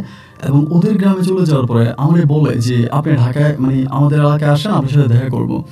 আমি আমার যখন বলতো আমার যতই কাজ থাকুক যাই থাকুক আমি ঢাকায় চলে যেতাম, মানে ওদের এলাকায় চলে যেতাম সাথে দেখা করার জন্য। বিভিন্ন রেস্টুরেন্টে এখানে ওইখানে গাড়ি দিয়ে দেখা করতাম এবং ওই গিফট কিনে দিতাম, এইটা ওইটা। এবং এরকম করতে করতে আমার কাছে মনে হলো যে মোটামুটি মেয়েটার সাথে আমার একটা প্রেম হয়ে গেছে। মানে আমরা দুজন দুজনকে ভালোবেসে ফেলেছি। ওই আমাকে ফোন দেয়, আমার খোঁজখবর নেয়, আমার টেক কেয়ার করে, আমাকে বিভিন্ন ডেগুলোতে উইশ করে। আবার আমিও তাকে ওভাবে কল দিচ্ছি, তার সাথে কথাবার্তা বলতেছি, এবং সব কিছু মিলিয়ে আমার কাছে যেটা মনে হলো যে আমরা একজন আরেকজনকে অসম্ভব রকমের ভালোবেসে ফেলেছি, এবং এই ভালোবাসা অনেকগুলো মাস ধরে চলতে থাকে। আর এদিক দিয়ে আমার পরিবার আমাকে বিয়ের জন্য চাপ দিচ্ছে, বারবার বলতেছে আমাকে বিয়ে করাই দিবে। আমি তখন শিখারে বলি যে শিখা, আমাকে তো আব্বু আম্মু বলতেছে বিয়ে করাই দিবে, এখন তারা আমাকে বিয়ে করাবে, তারা বিভিন্ন দিকে মেয়ে খুঁজতেছে, আমার মা তো বাসায় একা থাকে, এবং আমার আম্মুর কথা হচ্ছে আমাকে বিয়ে করাই দিবে। আর আমার দাদিও অনেক বয়স হয়েছে, যে কোনো সময় মারা যেতে পারে। তো আমার পরিবারের ড্রিম যে আমার দাদি আমার বউ দেখবে। তো এরপরে ও একটা কথা বলে যে এই বুড়ো মানুষগুলো না অনেক ঝামেলা করে, এরা মরে যাবে তো মরে যাবে, আরেকটা মানুষকে মারতে চায় কেন? ওর এই কথাটা আমার কানে এখনো বাজে, এইভাবে আমাকে বলেছিল। পরে আমি বললাম যে দেখো, এরকম করে বইলো না, আমরা দাদিকে অনেক রেসপেক্ট করি, অনেক ভালোবাসি, সো এরকমভাবে বইলো না। তা বলে তো বুড়ি এরকম ঝামেলা করতেছে কেন? আমি আরো কিছু যদি প্রেম করতাম, আমি যদি তোমাকে বিয়ে করে ফেলি, তাহলে তুমি আমার বর হয়ে গেলা, স্বামী হয়ে গেলা। স্বামীর সাথে কি আর প্রেম করা যায়? প্রেম করার হচ্ছে মজাটাই আলাদা। আমি চাচ্ছিলাম যে অন্তত আরো কয়েকটা বছর তোমার সাথে প্রেম করি, এরপর না হয় তোমার বিয়ে করবো। তা এখন তো দেখা যায় বুড়ির জন্য আমাকে এখনই বিয়ে করে ফেলা লাগবে। আমি তখন বললাম যে এখন তো আমার দাদি এরকম এরকম বলতেছে, তো আমার তো মনে হয় বিয়ে করে ফেলতে হবে। ও তখন আমাকে বলতেছে যে আচ্ছা ঠিক আছে, আমি দেখি কি করা যায়, আমি তোকে জানাবো, তুমি আমাকে 1-2 দিন সময় দাও। এবং 1-2 দিন পরে ও আমাকে বলতেছে যে দেখো, আমি তোমাকে বিয়ে করবো কিন্তু অন্যভাবে, এরকম করে আমাকে বলে। আমি বললাম অন্যভাবে মানি? বলে আমার পরিবারকে না জানায় প্রেম করে পালিয়ে বিয়ে করবো, প্রথমে এইভাবে বলে। আমি বললাম এটা তুমি কি বলো, পালিয়ে কেন বিয়ে করবো? তোমার পরিবার জানলে সমস্যা কি? আমার পরিবার তোমাকে চিনে, তোমার পরিবার তো আমাকে চিনে, সো সমস্যাটা কি? ও আমাকে বলতেছে না, আমার একটু ড্রিম আর কি, যে যাকে ভালোবাসবো তার সাথে পালিয়ে বিয়ে করবো। কেন, আপনি আমাকে পালিয়ে বিয়ে করলে সমস্যাটা কি? আমি বললাম নিয়ে আমি করতে পারি, যেহেতু তোমাকে ভালোবাসি আমি পালিয়ে তোমাকে বিয়ে করতেই পারি। কিন্তু কেন? মানুষ তো তখনই পালিয়ে বিয়ে করে যখন তাদের পরিবার মেনে নেয় না। কিন্তু আমাদের তো দুইটা পরিবারই মেনে নিয়েছে, তোমাকে আমার পরিবার মেনেছে বা তোমার পরিবার আমাকে মেনেছে, তাহলে কেন আমাদেরকে পালিয়ে বিয়ে করতে হবে? ও তখন বলে তাহলে কিভাবে করবা, পারিবারিকভাবে? আমি বললাম হ্যাঁ। বলে ঠিক আছে, তাহলে তোমার পরিবারের সাথে কথা বলো। এবং এরপরে এই সুখের সংবাদটা আমি তখন আমার দাদির মাধ্যমে আমার আব্বার কানে পৌঁছাই যে মেয়েটা আমাকে পছন্দ করছে, এবং এরকম এরকম করে। আমার আব্বাও তখন খুব খুশি হয়। খুশি হওয়ার পরে মেয়ের বাবার ফোন নাম্বার কিন্তু আমার আব্বুর কাছে ছিল না, পরে আমি আবার ফোন নাম্বার মেয়ের কাছ থেকে নিয়ে আমার আব্বারে ফোন করি, আমার আব্বাকে দিই। আব্বাকে দেওয়ার পরে আব্বা মেয়ের পরিবারের সাথে কথা বলে, এবং কথাবার্তা বলার সময় মেয়ের পরিবার বলে যে দেখেন, আমরা চাচ্ছি খুব ছোট করে করব। আমি মেয়েকে মানে খুব ছোট করে করব, অত বড় করে করব না। আর ঢাকায় একটা কমিউনিটি সেন্টার ভাড়া করবেন, ওইখানে গিয়েই বিয়েটা হয়ে যাবে, মানে গ্রামে হবে না। এখন আমার বাবার মনেও এটা মানে প্রশ্ন আসলো না যে কেন গ্রামে হবে না? উনি একজন গ্রামের প্রাক্তন মেম্বার, অনেক লোকজনের সাথে ওনার সম্পর্ক, এবং উনি এত প্রতাপশালী ভালো একটা লোক, ওনার মেয়ের বিয়ে উনি কেন গ্রামে দিবে না, কেন শহরের দিকে নিতে চাচ্ছে? ওই সময় আমার হিন্দু যে ফ্রেন্ডটা আছে, আমার হিন্দু ফ্রেন্ড ইউরোপে চলে গেছে। ও হচ্ছে আপনার ইউরোপ চলে গেছে, ফ্রান্সে চলে গেছে। ওর সাথে আর আমার ওই আগের মতো যোগাযোগ নেই, ওই আমার হিন্দু বন্ধুটা। এখন মেয়ের বাবা বলতেছে যে এভাবে হবে। আমার আব্বা বলে যে ঠিক আছে, বিয়ের সাথে যত মানে সিম্পলি করা যায় ওইটাই ভালো, যদি শহরে আইনা করেন তাহলেও সমস্যা নেই। এবার আমি ওরে বললাম যে এটা কেন করতেছে, আমরা গ্রামে যাব। ও বলে আমার আব্বু টাকা পয়সা খরচ করতে চায় না, আমার আব্বু একটু কৃপণ প্রকৃতির লোক, এই জন্য আব্বু এরকম করতেছে। তো যাই হোক, এবার আমার পরিবারের লোকজন, আত্মীয় স্বজন যারা আছে ওদেরকে জানানো হলো, এবং খুব ছোট পরিহারে একটা কমিউনিটি সেন্টারের মধ্যে ওরা তখন মেয়ে সাজায় গ্রাম থেকে নিয়ে আসলো, এবং গ্রামের লোকজন নিয়ে আসলো। সেখানে তখন শিখার সাথে আমার বিয়ে সম্পন্ন হলো। এবং বিয়েটা হওয়ার পরে আমি তখন তার নিয়ে আমাদের বাড়িতে আসছি। আমার আম্মা গয়না কাটি দিয়ে সুন্দর করে সাজুগুজু করে বউ নিয়ে তখন ঘরে আসছে। ঘরে আসার পর আমি তখন ওরে নিয়ে হচ্ছে আমার দোতলায় হচ্ছে আমাদের মানে আমার বাসর ঘর বানাইছে, আমার বড় বোন, তারপর সবাই ছিল। এবং আমি রাত্র প্রায় আপনার 11টার দিকে, 11টার কাছাকাছি তখন বাসরে ঢুকলাম, 11:30টার দিকে হবে বাসরে ঢুকলাম। এবং বাসরে ঢুকার পরে ও খুব সুন্দর করে সাজুগুজু করে বসে আছে, হাতে পায়ে সব জায়গায় গয়না, মানে গয়নাগাটি পরে আছে। পরে আমি বললাম যে তোমার গয়নাগুলো একটু খোলো, মানে গয়না তো তুমি মানে ভারী হয়ে যাও। আমার আম্মা প্রচুর গয়না দেয় ওকে, কারণ আমি পরিবারের একমাত্র ছেলে। আমার বোনেও গয়না দেয়, আমার মাও দেয়, একেবারে পা থেকে মানে মাথা পর্যন্ত গয়না দিয়ে সাজিয়ে নিয়ে আসি। পরে এরকমভাবে ওর সাথে তখন ও আমার সাথে কথা বলতেছে, গল্প করতেছে, এবং এরকম করতে করতে আমার বোন তখন দুধ নিয়ে আসছে আমি বাসর ঘরে ঢুকার পরে। এবং আমি তখন দরজা খুললাম, আমার বোন বলতেছে যে মানে ভাইয়া সরি তোমার বিরক্ত করলাম, এই দুধ নিয়ে আসছিলাম, আম্মু বলছে দুধ নেওয়ার জন্য, তুমি তো নিতে ভুলে গেছো, আর তোমার বউও নেয় নাই। পরে আমাকে দুধটা দিল, দুধটা নিয়ে গ্লাসটা নিয়ে তখন আমি আনলাম, রাখলাম ঘরে। রাখার পরও আমারে বলে তুমি ওয়াশরুমে যাও, মানে ড্রেসগুলো চেঞ্জ করে আসো, তোমার কেমন কেমন লাগে, একটু সিম্পলি ড্রেস পরো। মানে এমনভাবে পাঞ্জাবি পরে আসো, এমনিতেও মাথায় চুল নাই, তার উপরে এমন পাঞ্জাবি পরছো আরও বয়স্ক লাগে, আমার ভালো লাগতেছে না, যাও। তাই আমি তখন ওয়াশরুমে যাওয়ার পরে আমার ড্রেসগুলো চেঞ্জ করি, মানে সিম্পলি আপনার হচ্ছে আপনার যে টি শার্ট তারপরে প্যান্ট ওরকমভাবে পরি, একটু নর্মাল ড্রেস পরি। এবং ওয়াশরুমে আমি প্রায় 40 মিনিটসের মতো, 40 মিনিটের মতো থাকি। এবং ওয়াশরুম থেকে বেরোয়ার পরে ও তখন করে কি আমারে বলে তুমি বসো, খাটের উপর বসি, এবং বসলে ও তখন এই দুধের গ্লাসটা হাতে নেয়, হাতে নিয়ে বলে দুধটা ঠান্ডা হয়ে যাচ্ছে, এটা খেয়ে ফেলো। আমি তখন বললাম যে তুমি একটু খাও। ও বলে না, আমি রাতের বেলায় দুধ খাই না, আমার পেটে সমস্যা হয়, তুমি খাও। এইগুলো তখন আমাকে দুধটা খাওয়াই দেয়। এবং দুধটা খাইয়ে দেওয়ার পরে ও তখন বলে সারাদিন তো অনেক পরিশ্রম করছো, বিয়ে শাদীর অনেক ঝামেলা হয়েছে, তুমি একটু শো, আমি তোমার হাত পা মেসেজ করে দিই। আমি বললাম যে আমার হাত পা মেসেজ করতে হবে, আমি এমনি ঘুমিয়ে যাবো। এরকম করে শুয়েছি, শোয়ার পর ও তখন আমার হাত পা মেসেজ করতেছে, আর তারই মাঝে আমার ঘুমও চলে আসছে। মানে ঘুম আসছে, মানে মুহূর্তের মধ্যে যে শুইলাম আমার ও হাত পা টিপতেছে, এতে আমার ঘুম চলে আসছে। এবং ঘুম আসার পরে আমি তো ঘুমিয়ে গেছি। এবং যখন আমি ঘুমিয়ে গেছি আমার তো আর কোনো, আমি সজাগ হইনি। এবং একটা পর্যায়ে আমার বোন এসে আমার ডাকতেছে, মানে একদম ঘরের মধ্যে ঢুকে আমার ডাকতেছে। আমি তখন চোখ খুলতে পারি না, এবং অনেক কষ্ট করে চোখ খুলছি। খোলার পরে দেখি সবাই আমার ঘরে, আমার বোন, আমার মা, এরপরে আমাদের আরও কয়েকজন রিলেটিভ আমার ঘরে, মানে বাসর ঘরে। তখন ওরা আমার বলতেছে এই তো সিফুড। আমি তখন উঠছি, উঠে বললাম যে কী হয়েছে? বলে তোর বউ কোথায়? আমি বললাম ওর বউ কোথায় মানে কেন, ও কোথায়? আমি বলতেছি। ওনারা বলে তোর বউ কোথায় তুই জানিস না? আমার বোনে বলে তুই জানিস না? আমি বললাম যে ও তো ঘুমাইছে, কিন্তু আমার তো ঘুম চলে আসছে। আমার বোন বলে এতক্ষণ পর্যন্ত কেউ ঘুমায়, দিনের বাজে 9টা? আমি বললাম যে কী হয়েছে আপু? বলো তোর বউরে পাওয়া যাচ্ছে না। আমি বলি তো নিচে দারোয়ান আছে, দারোয়ানে জিজ্ঞেস করো কই গেছে। মানে আমাদের বাসায় কিন্তু কিছুদিন আগে, মানে লাইক আপনার 15-20 দিন আমাদের বাসায় সিসিটিভি ছিল, নষ্ট হয়ে গেছে, মানে ওই গেটে ছিল। পরে দারোয়ানরে বলতেছে, দারোয়ানরে যে বললো যে এই ঘটনা। দারোয়ান বলে আমি তো ঘুমাইছি, মানে বিয়ে বাড়ি তো দারোয়ান অনেক ব্যস্ত ছিল, ধরেন এখানে গেছে ওইখানে গেছে, অনেক দৌড়াদৌড়ি করছে। আর আমাদের বাড়িতে অন্য ভাড়াটিয়ারও আছে। এখন ওরা পাওয়া যাচ্ছে না, বড় ওর ফোন ছিল, আমি ওর নাম্বারে কল দিলাম, নাম্বার দিয়ে বন্ধ। বন্ধ থাকার পরে আমার বোন বলতেছে, আমার আম্মু বলতেছে যে এটা নিয়ে বাড়াবাড়ি করিস না, এখন মানুষের জেনে গেলে মান সম্মান নষ্ট হয়ে যাবে। এখন আমার আব্বু তখন আসছে, আব্বু কান্না করতেছে, মানে আব্বু এটা নিতে পারেন, আব্বু কান্না করতেছে। পরে মেয়ের পরিবারে ফোন দেওয়া হলো, ফোন করা হলো মেয়ের বাবারে। মেয়ের বাবা ফোন রিসিভ করছে, আমার আব্বা তখন বলতেছে আপনার মেয়ে কোথায়? আমার মেয়ের বাবা তখন বলে কি বলেন, আমি তো বিয়ে করাই দিয়ে আপনার ছেলের হাতেই তুলে দিলাম, এখন আপনি আমাকে কী বলতেছেন? আজকে তো আপনার আমাদের বাড়িতে আসার কথা। আমার আব্বা বলে আরে ভাই আপনাদের বাড়িতে যাবো কী করে, কালকে রাত আপনার মেয়ে পালাইছে, আমার ছেলের যে মানে গয়নাগাটি যাই দিছে সব কিছু নিয়ে পালাইছে।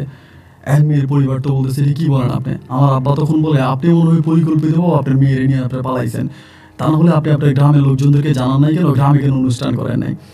এই বলে সারাটা দিন কেটে গেল, এইদিকে ওইদিকে সবাই দৌড়াদৌড়ি করতেছি, ও নাই, ওরা আর পাওয়াই গেল না। লাস্ট পর্যায়ে এর পরের দিন আমার আব্বা মেয়ের বাবারে বললো যে আপনি আসেন, আমি আপনার সাথে কথা বলি। মেয়ের বাবার ভয় আসে না, 3 দিন হয়ে গেল মেয়ের বাবা আসে না। এবং 3 দিন পরে আমার আব্বার এক পরিচিত এসপির মাধ্যমে তখন মামলা করে দেয়, থানায় মামলা করে দেয়, আমাদের সাথে প্রতারণা হয়েছে, প্রতারণা মামলা করে দেয়। এবং সেই মামলার জের ধরে মেয়ের বাবাকে তখন পুলিশে ধরে নিয়ে যায়। মেয়ের বাবারে পুলিশে ধরে নিয়ে যায়, এবং ধরে নেওয়ার যে অনেক দিন ধরে মেয়ের বাবারে আটকায় রাখে। এবং আটকায় রাখার পরে একটা সময় মেয়ের বাবাকে তখন জামিনে বের করা হয়। ওরা জামিনে বের করে কিন্তু মামলাধীন অবস্থা থেকে মামলা চলতেছে। এবং আমি তো তখন খুবভাবে ভেঙে পড়ি, মানে এটা কী হইলো আমার সাথে, আমি বুঝতেছি না আমার সাথে এরকমটা কেন হইলো, ও আমার সাথে এরকম চিট কেন করলো। মেয়ের পরিবার একটা কথাই বলে যে মেয়ে আমাদের বাড়িতে আসে নাই, আমাদের গ্রামে আসে নাই, মেয়ের সাথে আমাদের কোনো যোগাযোগ নাই, মেয়ে কোথায় গেছে না গেছে এসব কোনো কিছু আমরা জানি না, মেয়ে কোথায় চলে গেছে এগুলো কিছু বলতে পারি না।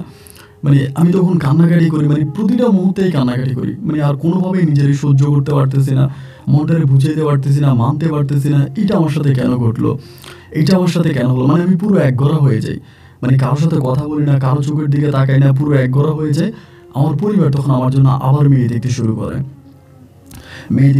আমাকে আবার বিয়ে করাবে, তাদের প্ল্যানিং হচ্ছে বিয়ে করাবে। যেহেতু এই মেয়ে চলে গেছে, এই মেয়ে আমার আব্বা মা আর কোনো কথা বলতে রাজি নেই, তারা আমার বিয়ে করাবে। এবং তারা বিভিন্ন দিকে মেয়ে খুঁজতেছে। এরপরে এরকম করতেছে, আমারে বলে তুই বিয়ে করবি? আমি বললাম যে কি করবো, মানে আমি নিজেও বুঝতেছি না।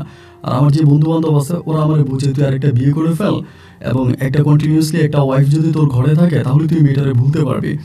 আদারওয়াইজ মেয়েটারে ভুলতে পারবি না এবং মেয়েটার যে পেন তোকে দিছে এইটা তোকে সারা জীবন ক্যারি করতে হবে। তুই বিয়ে করে ফেল এবং বিয়ে করে ফেললে অনেক কিছু স্বাভাবিক হয়ে যাবে, অনেক কিছু ভুলে যেতে পারবি। তো বন্ধুরা যখন এরকম করে বললো তখন বললাম যে ঠিক আছে, আব্বা আমার বললাম আপনারা মেয়ে দেখেন। তো আমার আব্বা আমার মেয়ে দেখছে, মেয়ে দেখার পরে মেয়ের পরিবারে মানে সাইমা নামের একটা মেয়ে আমার জন্য ঠিক করছে আমাদের এলাকার মধ্যেই। পরে মেয়ের পরিবারের সাথে কথাবার্তা হলো, আমি গেলাম, মেয়ের হাতে আংটি পরাইলাম। এবং এটা আমার মানে প্রথম বউ পালিয়ে যাওয়ার প্রায় আপনার 7 মাস পরের কথা বলতেছি। এই 7 মাস আমার বউ মানে আমার যে ফার্স্ট ওয়াইফ শিখা, ওর কোনো অ্যাড্রেস আমি পাই নাই, ও কোথায় চলে গেছে আর কোনো যোগাযোগই আমার সাথে করে নাই।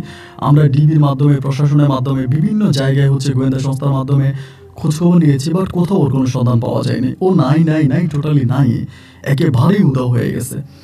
এরপরে যেটা হলো যে ওই সাইমন নামের মেয়েটার সাথে আংটি বদল হলো এবং আংটি বদলের পরে মেয়ের পরিবার থেকে, আমার পরিবার থেকে তখন একটা বিয়ের ডেট ফিক্সড করা হলো। আমরা 2 তারিখে গেলাম, 2 তারিখে আংটি বদল করলাম এবং ওখানেই ডেট হলো যে এই মাসের 15 তারিখ, মানে 2 তারিখ তো আজকে চলেই গেল, এই মাসের 15 তারিখ বিয়ে হবে। 15 তারিখ হচ্ছে শুক্রবার, শুক্রবারে বিয়ে হবে। মোটামুটি কথাবার্তা হলো, দেখেন 2 তারিখ গেল, 3 তারিখ গেল, 4 তারিখ গেল, 5 তারিখে রাতের বেলায় আমার নাম্বারে একটা আননোন নাম্বার থেকে কল আসছে। এবং কল আসছে পরে আমি তো চিনি না, কলটা রিসিভ করছি। রিসিভ করার পরে ওই পক্ষের মানুষটা তখন কান্না করতেছে, মানে ঘুমিয়ে ঘুমিয়ে কান্না করতেছে। তো আমি চিন্তা করলাম যে কি, আমি বারবার বলতেছি কি, আপনি কি কান্না করতেছেন কেন, মানে কান্নাই করতেছে। আমি তখন লাইন কেটে দিলাম, কে না কে ফোন দিয়ে কান্না করতেছে, আবার ফোন দিছে, আবার ফোন দিয়ে আবার কান্না করতেছে। তখন আমি একটু বিব্রত হয়ে জিজ্ঞেস করলাম আপনি কি? পরে বলতেছে আমি শিখা। যখন শিখা বলছে মানে আমার মনে হয় যেন আমার নিঃশ্বাসটা বন্ধ হয়ে গেছে, মানে আমি আর মানে নিঃশ্বাস নিতে পারতেছিলাম না। ও তখন কান্না করতেছে, মানে ঘুমড়িয়ে ঘুমড়িয়ে কান্না করতেছে। আমি তখন বললাম কান্না করতেছো কেন? ও আমাকে বলে তুমি আমাকে মাফ করে দাও। আমি তখন বললাম এর আগেও তো তুমি আমার কাছে ক্ষমা চাইছো, আমি তোকে মাফ করে দিয়েছি, তোমার উপর আমার কোনো অভিযোগ নেই, তুমি ভালো থাকো, আমি তোমার ভালো থাকা কামনা করি, যেখানেই থাকো ভালো থাকো। আমাকে বলে আমি তোমার পা ধরে মাপ চাই, তুমি আমাকে মাফ করে দাও, আমি খুব অন্যায় করেছি, তুমি নাকি বিয়ে ঠিক করছো, এই মাসের 15 তারিখ নাকি তোমার বিয়ে। আমি বললাম বাহ, তুমি যদি আমার ভালোই খোঁজ খবর রাখতেছো, তুমি কোথায় আছো সেটা তো আমি জানতাম না, অথচ 15 তারিখে আমার বিয়ে, এটা তুমি জেনে গেলা।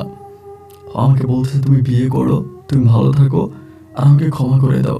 আমি বললাম আচ্ছা ঠিক আছে, তুমিও ভালো থাকো, তোমার জন্য দোয়া করি, আল্লাহ তোমাকে ভালো রাখুক। এটা বলে তখন ফোনটা কেটে দিই। ওই দিন আর কথা বলি না, আর এই ঘটনা আমি কাউকে জানাই না। এরপরের দিন রাতে আবারও ফোন দেয়, 6 তারিখে আবারও ফোন দিয়ে বলে যে তৌসিফ, তুমি তো এখন আমার স্বামী আছো, আমার সাথে কিন্তু তোমার ডিভোর্স হয় নাই, তুমি কিভাবে আরেকজনকে বিয়ে করে ফেলতেছো, আমি যদি তোমাকে বিয়ে করতে না দিই। আমি বললাম বাড়ি, তুমি আমার গয়নাগাটি নিয়ে পালাই গেছো, এটা নিয়ে তোমার পরিবারের সাথে মামলা হয়েছে, এত ঝামেলা হয়েছে, এরপরে তুমি আমার বউ থাকো কেমনে? ও আমাকে বলে তুমি কি আমাকে তালাক দিয়েছো? আমি বললাম না। ও বলে আমাকে তালাক না দিয়ে তুমি আরেকটা মেয়েকে কিভাবে বিয়ে করো? আমি বললাম দেখো, আমার পরিবার আমাকে বিয়ে করাচ্ছে, কিভাবে করাচ্ছে এটা আমার পরিবার জানে, এটা তো আমি জানি না। ও আমাকে বলে তৌসিফ, একটা বার কি দেখা করা যায়? আমি বললাম মানি? ও আমাকে বলে আমি সামনাসামনি তোমার তালাকের ব্যাপারটা নিতে চাই, তুমি আমাকে তালাক করেই ব্যাপারটা আমার হাতে দিয়ে দিবা, আমাদের তালাক হয়ে যাবে, আর মৌখিকভাবে আমাকে 3 বার তালাক দিবা। আমি বললাম তো মোবাইল ফোনে দিলেও হয়, এটা সামনাসামনি দেওয়ার কি আছে? আমাকে বলে তৌসিফ, একটা বার কি দেখা করা যায় না? আমি বললাম না, যায় না। 6 তারিখে আমাকে বিরক্ত করলো, আমি কথা বললাম না। 7 তারিখেও বিরক্ত করলো, কথা বললাম না। 8 তারিখেও বিরক্ত করলো, কথা বললাম না। 9 তারিখেও কান্নাকাটি করতে করতে মরে যাওয়ার মতো অবস্থা। একটা বার দেখা করতে চাই, আমি যদি দেখা না করি আমার বাড়িতে চলে আসবে, আমার আমার বাসায় চলে আসবে, এরকম করে বলে। পরে আমি কারোর সাথে কিন্তু বিষয়টা নিয়ে যোগাযোগ করি না, এটা কাউকে বললেই তো সবাই আমাকে মানে আমাকে বকাবাধ্য করবে, আমাকে বলবে এরকম কাজ আমি কিভাবে করতেছি, এটা কিভাবে সম্ভব, কেউ তো আমাকে এটাতে মানে ভালো আমাকে প্রাধান্য দিবে না। 10 তারিখের মধ্যে, যেদিন 10 তারিখ, ওই দিন আপনার মহরম না জানি কি জানি ছিল, ওই সময় মানে ধর্মীয় একটা অনুষ্ঠান ছিল, তাই ওই দিন রাতের বেলায় আমার সাথে দেখা করতে গেছি, যেহেতু বিরক্ত করে, ওই আসছে আমাদের এরিয়াতে। পরে একটা মাঠের মধ্যে দেখা করছে, এটা বোরকা পরে আসছে, আমার পা ধরে চিৎকার করে কান্না করতেছে। আমি বললাম কান্না করো না, এখানে লোকজন দেখলে খারাপ বলবে, তুমি উঠো, কান্না করো না, কেন কান্না করতেছো, কান্না কেন করতেছো? আমাকে বললো তৌসিফ, তুমি আমাকে মাফ করে দাও, আমাকে তুমি মাফ করে দাও, প্লিজ আমাকে ক্ষমা করে দাও, আমি না বুঝতে পারি নাই, আমি কি করছি না করছি আমি কিচ্ছু জানি না তৌসিফ। আমি বললাম যে কি হয়েছে, আচ্ছা এখন তো আমার বিয়ে ঠিক হয়ে গেছে, সবই ঠিক, তো এখন কান্নাকাটি কেন করতেছো?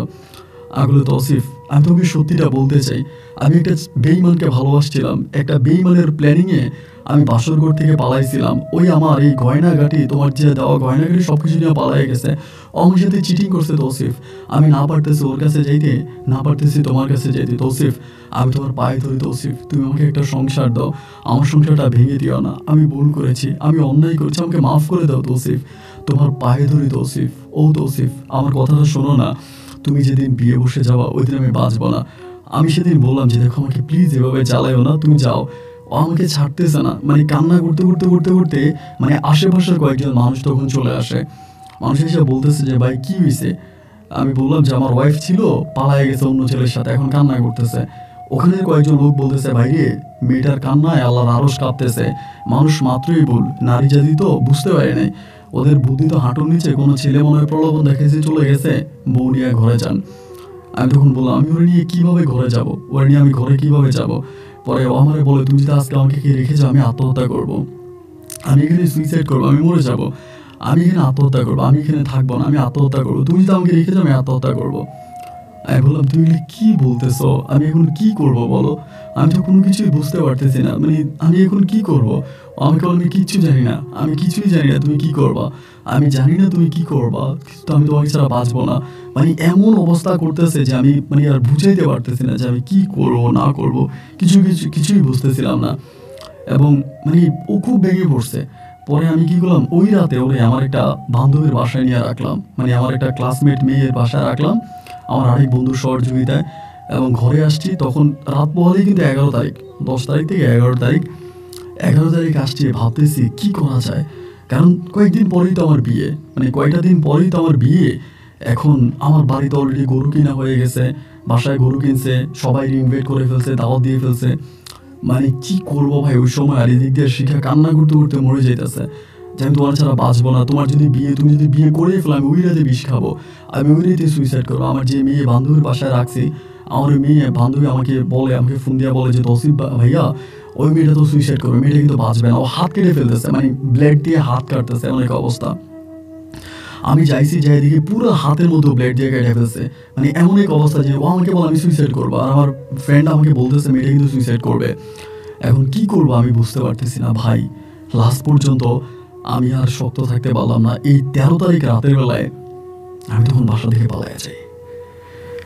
13 তারিখ রাতের বেলায় পরিবারের কাউকে কোনো কিছু না বলে আমি বাসা থেকে পালাই যাই। বাসা থেকে পালিয়ে আমি শিকারে নিয়ে একটা নতুন বাসা ভাড়া করি, এবং আপনাকে কি বলবো, মানে বুঝাইতে পারবো না আর কি, মানে নিজের পরিস্থিতিটা বুঝাইতে পারবো না, এমন একটা অবস্থার মধ্যে পড়ে যাই। নতুন একটা বাসা ভাড়া করি এবং নতুন বাসাটা ভাড়া করে ওইখানে থাকতে শুরু করি। আমার আব্বা আম্মা কেউই আমার সাথে কথা বলে না, মানে টোটালি সবাই। এবং 15 তারিখ আসছে, যে 15 তারিখে কি হয়েছে, একটা রণক্ষেত্র মতো হয়েছে। 50 লক্ষ টাকা জরিমানা করা হয়েছে আমার আব্বুকে। 50 লাখ টাকা জরিমানা করা হয়েছে। আমার আব্বু এই 50 লাখ টাকা জরিমানা দিছে মেয়ের পরিবারকে। যাদের মেয়ের মান সম্মান গেছে, তারা তো অনেক বিত্তশালী, অনেক বড় লোক মানুষ, ওরা দাওয়াত দিছে, চারদিকে মেহমানরা আসছে। পরে 50 লক্ষ টাকা জরিমানা হয়েছে। আমার আবার এই 50 লক্ষ টাকা মেয়ের পরিবারকে দিয়ে দিছে। এবং দেওয়ার পরে লাস্ট পর্যন্ত আমি মানে কি করবো আপনাকে, আর আমার পরিবারের সাথে কোনো যোগাযোগ নেই। গোপনে আমি মায়ের সাথে একদিন যোগাযোগ করলাম। মা আমার বলে তোর আব্বা তোকে আস্ত রাখবে না, তোরে কেটে ফেলবে, তোর আব্বু তোরে কেটে ফেলবে, তোর আব্বু। আমি বললাম যে আম্মু একটাবার কি দেখা করা যায় না আমাদের সাথে? পরে আম্মুরে আমি নিয়ে আসছি একদিন আমাদের বাসায়। এটা আমার ওরে প্রায় 1.5 মাস পরে। আম্মু আসার পরে আম্মু পা ধরে কান্নাকাটি করছে, মানে ও আম্মুর পা ধরছে যে আম্মু আমরা যা করার তা তো করেই ফেলছি, এখন আমাদেরকে একটা পথ দেখায় দেন, আমরা ভুল করছি আম্মু, আমাদেরকে একটা পথ দেখায় দেন। আমার আম্মু তখন বলে যে তৌসিফের আব্বা তো খুব রেগে আছে, তৌসিফের আব্বা তো কোনোভাবে আর এগুলো মেনে নিবে না, আমি তো তৌসিফের আব্বাকে বুঝাইতে পারবো না, আর ওকে তো কোনোভাবেই তোমাকে আর ওই ঘরে উঠানো যাবে না, ও তোমার ওই ঘরে উঠে ওর আব্বু কিন্তু হার্ট অ্যাটাক করবে, ওর আব্বু কিন্তু মরে যাবে। পরে আমি বললাম যে মা কিছু একটা করো। পরে মা কি করলো, আমার মায়ের এক বলতে আমার বড় মামা, উনি কানাডায় থাকে। আমার বড় মামা কিন্তু আবার কানাডার একজন লয়ার, ওখানকার অ্যাডভোকেট। পরে আমার বড় মামার সাথে আমার আম্মু তখন আলাপ করলো বিষয়টা নিয়ে। আলাপ করার পরে আমার বড় মামা তখন আমাকে ফোন দিল, আমার নাম্বারে কল দিয়ে বললো যে তুই পাসপোর্ট কর, তুইও পাসপোর্ট কর, তোর ওয়াইফেও বল পাসপোর্ট করার জন্য। আমি তখন বললাম যে মামা হঠাৎ করে পাসপোর্ট করবো? বলে হ্যাঁ পাসপোর্ট কর। তা আমরা দুজনেই তখন ইমিডিয়েটলি পাসপোর্ট করি মামার কথা মতো। পাসপোর্ট করার পরে মামার কাছে পাসপোর্টের কপি পাঠাই, এবং পাঠানোর পরে মামা আমাকে কিছু প্রক্রিয়াধীন কিছু কিছু কাজ করতে বলে। তা আমি ওই কাজগুলো করি, আমাকে বিভিন্ন জায়গায় পাঠাই, এখানে যাই ওইখানে যাই। এবং একটা পর্যায়ে আমি জানতে পারি যে মামা আমাদেরকে কানাডায় নিয়ে যাবে, আমাদেরকে এই দেশে রাখবে না, কানাডা নিয়ে যাবে। এবং আমরা কানাডা যাবো এটা শোনার পরে শিখে খুব খুশি হয়ে যায়। ও বলে এটা তো আমাদের জন্য অনেক বড় একটা পাওয়া, এর থেকেও বড় আর কি আছে। আমিও কানাডাতে যেতে চাই এবং কানাডায় থাকতে চাই, দেশে আমার ভালো লাগে না। এবং বিভিন্ন ধরনের প্রক্রিয়াধীন অবস্থার পর একটা সময় আমাদের অ্যাম্বাসি ডেট হয়, এবং অ্যাম্বাসিতে আমাদেরকে ডাকা হয়, আমরা অ্যাম্বাসিতে যাই। এবং অ্যাম্বাসিতে গেলে পরে অ্যাম্বাসিডারের সাথে কথাবার্তা হয়, আমাদের ওখানে ভিসা লেগে যায়। আমরা হানিমুনে যাব মামার কাছে, মামা ইনভিটেশন দেয় এবং সব কিছু ঠিকঠাক। আমার নিজের কিছু প্রপার্টি দেখাতে হয়, এগুলো সব আমার মা ঠিক করে দেয়। মামার সাথে মা কথা বলে গোপনে গোপনে, তো সব ঠিক করে। কিন্তু আমি আর আব্বুর সাথে আমার আব্বু কিন্তু এই বিষয়গুলো জানেই না। এবং খুব গোপনে যখন আমাদের ভিসা হয় প্রায় 9 মাসের মাথায়, ও কিন্তু তখন প্রায় প্রেগনেন্ট, আমার ওয়াইফ। ওই সময় আমি তখন প্রেগনেন্ট হয়েছে ওরকম নিউজও পাইছি। তারপরে কানাডায় আমরা শিফট হই, কানাডায় চলে যাই। এবং কানাডায় চলে যাওয়ার পরে এবং ওইখানে যাওয়ার পরে ওর ফুললি প্রেগনেন্সিটা ধরা পড়ে আর কি। এর আগে ওর মেন্স বন্ধ হয়ে গিয়েছিল। তো কানাডা যাওয়ার পরে ও তখন বেবি হবে, এবং এই কানাডা যাওয়ার পরেই প্রথম আমাদের একটা মেয়ে সন্তান হয়। আমার একটা মেয়ে হয় যাওয়ার পরে, এবং আমরা ওখানে থাকার জন্য লিগেলি তো অ্যাপ্লিকেশন করি গভর্নমেন্টের কাছে। তখন আমরা ওখানে থেকে যাই। এটা 2011 সালে, 11 কি 12 কাছাকাছি, 11-12 সালের দিকে হবে এরকম সালে, 11 কি 12 দিকে তখন আমরা কানাডায় যাই। এবং কানাডাতে গেলে পরে তখন কানাডাতে ওখানে থেকে গেছি, এবং আমার প্রথম মেয়েটা হয়। প্রথম মেয়েটা হওয়ার পরে ওইখানে থাকতেছি ভালোভাবে, আমার ওয়াইফকে নিয়ে চলতেছি ফিরতেছি। ও খুব ভালো। কানাডায় যাওয়ার পর আমার সাথে এত মিষ্টি ব্যবহার করে, এত ভালো ব্যবহার করে যে আমাকে ছাড়া কিছুই বোঝে না। আমি যেটা বলি, যখন যাই বলো, আমার সব কথা শুনতেছে, অক্ষরে অক্ষরে আমার কথা পালন করতেছে, আমাকে অনেক টেক কেয়ার করতেছে, ভালোবাসতেছে। এই করতে করতে পরে আমার ঘরে আরেকটা মেয়ে হয়। এবং আলহামদুলিল্লাহ তার 2 বছর পরে আমার ঘরে আরেকটা মেয়ে হয়। আমার 3টা কন্যা সন্তান হয়। এবং 3টা মেয়ে হওয়ার পরে আমার মার সাথে তখন ও কথা বলে, আমার আব্বুর সাথে তখন আমি ফোনে কথাবার্তা বলি। তখন আমার মামা বলতেছে, আমার আব্বু আম্মুকে আপনারা কানাডায় চলে আসেন, দেশে থেকে কি করবেন, বাড়ি ভাড়া দিয়ে কানাডায় চলে আসেন। আমি আব্বুকে বলি, তখন আমারও পাসপোর্ট হয়ে যায়, আমার ওয়াইফেরও পাসপোর্ট প্রক্রিয়াধীন অবস্থায় ছিল। পরে আমার আব্বা আম্মা চলে আসে, আমরা আব্বু আম্মু আসে, এবং আব্বু আম্মু আসলে পরে ও আমার আব্বু আম্মুর পা ধরে সালাম করে, আব্বুর আম্মুর পা ধরে কান্নাকাটি করে যে আমরা ভুল করে ফেলছি, আমারে মাফ করে দেন, এবং যা হবার তা হয়েছে। এবং আমার আব্বু আম্মু আসার পর আমার একটা ছেলে হয়। এবং এরকম করেই তখন সময়গুলো কাটতেছে। দেখেন, আমি 2012-তে আসছি, 2012, 13, 14, 15, 16, 17, 18, 19, 20, 21 সালের দিকে। 21 সালের দিকে আপনার করোনাটা যখন শেষ হয়ে গেল, করোনার পরের দিকে 21 সালের দিকে আমার বইয়ের কিছু কিছু বিষয় আমার কাছে একটু সন্দেহ লাগতে শুরু করে। 2021 সালের কথা বলতেছি। তখন আমার 3টা মেয়ে আর আমার একটা ছেলে, সবাই মোটামুটি বড় হয়ে গেছে বলতে সবাই মোটামুটি আছে। এই অবস্থার মধ্যে দেখা গেল কি যে ওর একটু কেমন জানি একটু আচরণ কথাবার্তা একটু কেমন করে কেমন জানি হয়ে যাচ্ছে। আমার ওয়াইফ, আমি শিখার কথা বলতেছে, একটু কেমন জানি মনে হয় যেন ফোনে একটু বেশি ব্যস্ত, একটু বাইরে যায়, কি জানি করে। আমার খুব ডাউট লাগে। তো আমার বড় মেয়েটা খুব ইন্টেলিজেন্ট। আমার বড় মেয়েটা আমাকে বলতেছে, আব্বু আই থিঙ্ক আমার আম্মু কারোর সাথে কোনো রিলেশন আছে। বড় মেয়ে আমাকে বলতেছে। আমি বললাম, কি বলো তুমি এটা? বলে, হ্যাঁ, আম্মু যখন বাসায় থাকে, আম্মু এরকম ফোনে কথা বলে, কার সাথে জানি কথা বলে, প্রচুর কথা বলে। তো আমি বললাম, কার সাথে কথা বলে? বলে, জানি না। তোমার আম্মুর ফোন থেকে নাম্বারটা নিয়ে দিও। তোর ফোন থেকে নাম্বারটা আমাকে নিয়ে দেয় আমার বড় মেয়ে। তো নাম্বারটা নিয়ে দিলে পরে আমি তখন ওই নাম্বারটা ট্রাই করি যে এটা কার নাম্বারটা ট্রাই করে দেখলাম এটা একটা ক্যানাডিয়ান নাম্বার, ক্যানাডিয়ান একটা নাম্বার। এবং আমার এক ফ্রেন্ডের মাধ্যমে তখন আমি এটা লোকেশন সব কিছু ঠিকঠাক করি এবং জানতে পারি এটা একটা বাংলাদেশি ছেলের নাম্বার। ছেলেটার নাম হচ্ছে সিয়াম। আপনি শুনলে অবাক হয়ে যাবেন, ও যে ছেলের সাথে পালাইছিল, আমার বাসরঘর থেকে যে ছেলের সাথে পালিয়ে যায়, এই ছেলের নাম সিয়াম। এখন আমি ধারণা করতেছি ওই ছেলে কিনা।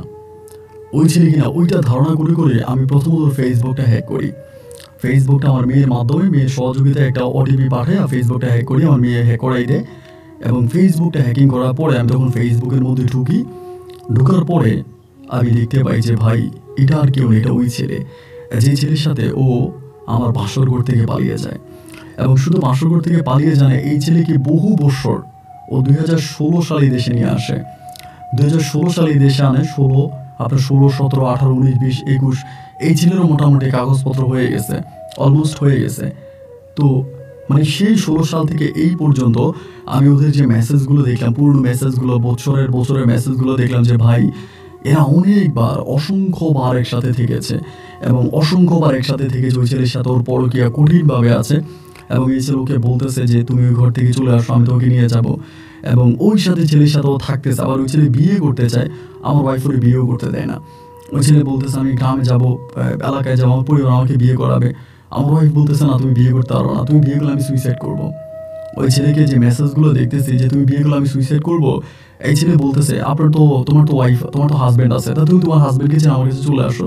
ও বলে যে না, আমার দুজনকেই লাগবে, আমার তোমাকেও লাগবে, আমার হাজব্যান্ডকেও লাগবে, তুমি বিয়ে করতে পারবা না।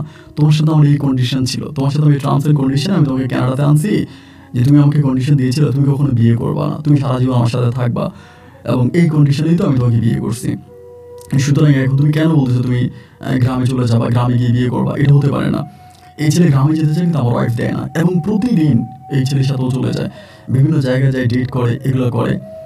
তো আমি এগুলো চোখে দেখি, 2021 সাল থেকে এগুলো দেখতেছি। 21 গেল, 22 গেল, 23 গেল, 24 গেল, এখন 25 সাল চলতেছে।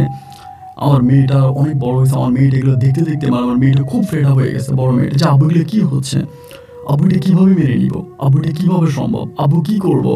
মানে মেয়েটা কান্না করতেছে, আমার বড় মেয়েটা। আমি তখন বড় মেয়েটারে বলি তো আম্মুকে ছেড়ে দিব, আমাকে বলে না আব্বু ছাইরো না, আম্মুকে ছেড়ে দিলাম বাঁচবো না, আম্মুকে ছেড়ে দিও না, আমি চাই না আব্বু তোমার মাঝে আর আম্মুর মাঝে ডিস্টেন্স হোক, যেভাবেই পারো আম্মুকে ঠিক করে নাও। আমি ওর ওয়াইফকে কিচ্ছু বুঝতে দিই না, আজ পর্যন্ত কোনো কিছুই বুঝতে দিই না। ও শুধু আমি ভালো করে ট্রাই করতেছি, ওর কীভাবে ভালো করতে পারি, কীভাবে ঠিক করতে পারি, কিন্তু ভাই ও কোনোভাবেই ঠিক হয় নাই। এখনও একইভাবে এই ছেলের সাথেও আছে, আমার সাথেও আছে, বাট আমি ওর কোনো কিছুই বলি নাই, এবং চাচ্ছিলাম যে কোনো মাধ্যমে ওই ছেলেকে বোঝানোর জন্য।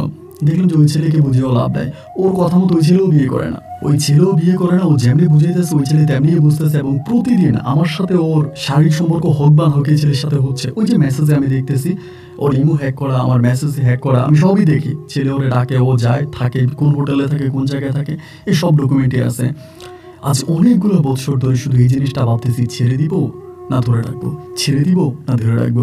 এক মনে বলে ছেড়ে দিই, আরেক মনে বলে ছেড়ে দিলে আমার সন্তানগুলো, আমার 3টা মেয়ে 1টা ছেলে, আমার সন্তানগুলো তো আমার ছোটো ছিল তো অনেকেই ছোট, ও তো সবার ছোট, আমার ছেলেটা, ওর ভবিষ্যৎটা কী হবে, আমার সন্তানগুলোর কী হবে।